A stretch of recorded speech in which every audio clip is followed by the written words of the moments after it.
penegakan hukum di sana. Baik ya, saya pikir itu dulu dari saya. Karena memang terakhir tadi ya, ini harus kita memang hadirkan inspektorat yang lebih jelas di sini gitu. Kalau tadi kita sampaikan bahwa dari saudara termohon sebagai dari PPID sudah seperti itu Pak ya, informasi sudah disampaikan bahwa kemudian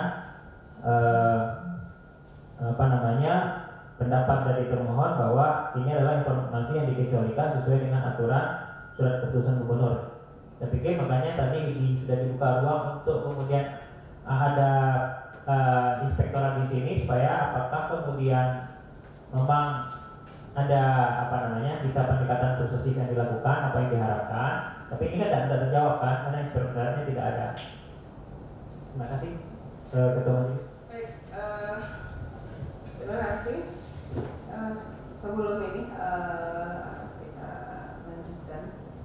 Satu itu Majelis memastikan dulu apakah pemohon ini sudah mengkaji ulang tentang RHP yang diminta tersebut nanti dicarikan.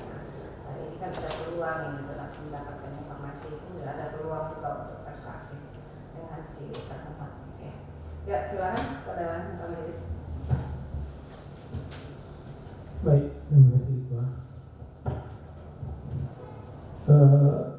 Saya menyambung tadi yang disampaikan oleh Majelis Pak Musbi. Itu terkait saudara tadi menyampaikan sumbernya adalah berita di media online. Ya, saya sangat mengapresiasi sebetulnya upaya dari LBH dalam melakukan monitoring atau penegakan hukum pencegahan tindak pidana korupsi dan upaya-upaya lainnya yang dilakukan oleh LBH dalam mengawal pelaksanaan jalannya pemerintahan. Ini saya pikir sangat dibutuhkan juga dalam kita bernegara, di mana sebagai kontrol sosial LBH juga diberikan kewenangan dalam hal ini, termasuk juga lembaga seperti pers. Mereka dijamin oleh undang-undang dalam melaksanakan tugasnya. Namun ada beberapa hal catatan yang perlu kita perhatikan. Tadi saudara pemohon menyampaikan sumbernya yaitu berita. Nah, ini saya pikir sebelum kita meminta informasi kepada pihak termohon atau kepada pemerintah daerah, hal yang perlu kita lakukan yang pertama kali jika melihat sebuah informasi di berita, baik berita online, televisi atau radio, yang pertama kita lihat sumber medianya apa. Apakah media tersebut sudah terverifikasi di Dewan Pers sesuai dengan Undang-Undang Pers nomor 40. Kemudian yang kedua yaitu apakah media atau wartawan yang menulis berita tersebut sudah melakukan UKW, uji kompetensi wartawan. Artinya jika dua hal ini tidak terpenuhi, berita bisa dipertanyakan dan dia tidak bisa melakukan aktivitas jurnalistik. Sesuai Undang-Undang Pers itu lembaga publik, badan publik berhak menolak wawancara dari wartawan jika belum terdaftar di Dewan Pers atau belum memiliki kartu UKW, uji kompetensi wartawan. Nah, makanya tadi saya setuju dengan Majelis Pak Musbi yang mempertanyakan sumber itu, karena itu yang menjadi persoalan. Acuan dari LBH dalam laporan ini adalah sumbernya berita di media online. Seandainya hari ini pemohon bisa membawa atau membuktikan sumber berita yang dimaksud itu yang mana, barangkali kami juga bisa melakukan verifikasi. Saya bisa melakukan verifikasi apakah media itu sudah terverifikasi di Dewan Pers, kemudian wartawan yang menulisnya juga sudah memiliki kartu UKW. itu perlu dan penting dimiliki oleh media dan wartawan dalam menulis sebuah berita. Nah, di sini kita harus paham juga perkembangan terkini ada hampir 40.000 media online yang lahir pada saat ini. Kita tidak membicarakan media apa. Mungkin bisa diselesaikan dulu oleh Bentar. Ini perlu kita pertegas, termasuk juga pembelajaran bagi kita bersama. Kalau acuannya itu berita, LBH sebagai lembaga besar harus paham dulu. Bisa jadi berita yang digunakan itu adalah berita yang belum terverifikasi atau wartawannya tidak memiliki kartu KW. Nah, apa jadinya kalau itu dijadikan acuan?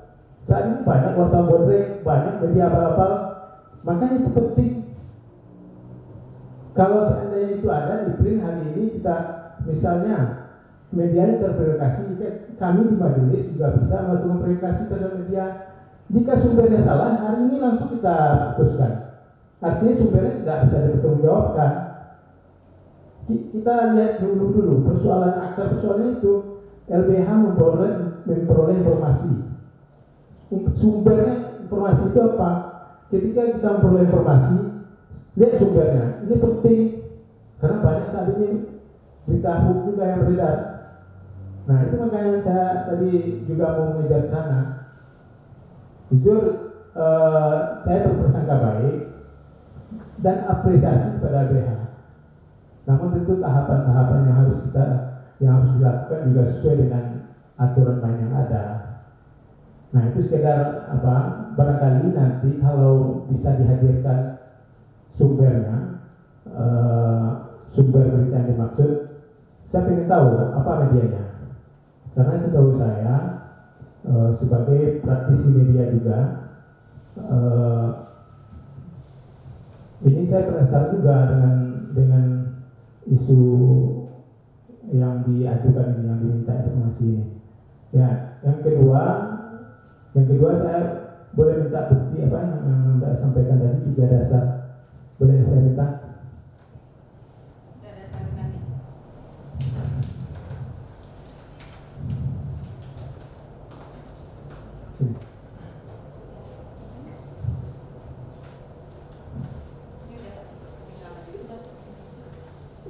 Ini ya, lengkap. Baik, apakah yang bisa untuk majelis? Ya, terima kasih. Ya, jadi ini akan jadi pertimbangan kami sebagai majelis. Tentu kita harus lihat dari berbagai sisi dan menggunakan berbagai argumen instrumen dalam membuktikan apakah informasi yang dimohonkan ini tertutup atau terbuka. Kemudian kepada pihak termohon, Pak Indra, kami juga minta kalau bisa pada sidang berikutnya minta salinan hasil uji konsekuensi itu, Pak Indra. Ini perlu kita sebagai pendalaman bagi kita dalam memutuskan sengketa ini.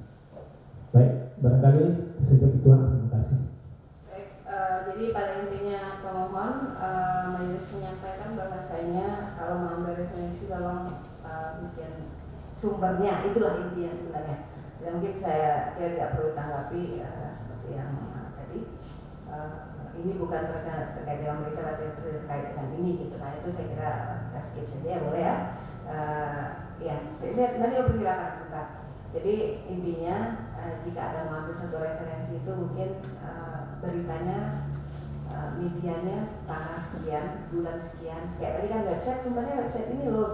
Nah, seperti itu intinya. Kemudian saya juga masukkan untuk surat seperti yang disampaikan dalam sidang sebelumnya. Jangan lupa di sini disertakan nanti kalau ada adik-adik yang dari Fakultas Hukum yang sedang magang di LBH, nanti mungkin dari LBH tolong sampaikan juga kalau akan membuat permohonan informasi.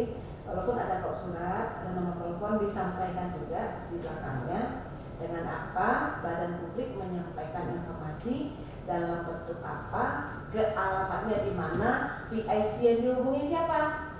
Karena kemarin ada kasus beberapa permohonan ini sudah dikirimkan tetapi nomor telepon yang dihubungi tidak terhubung, email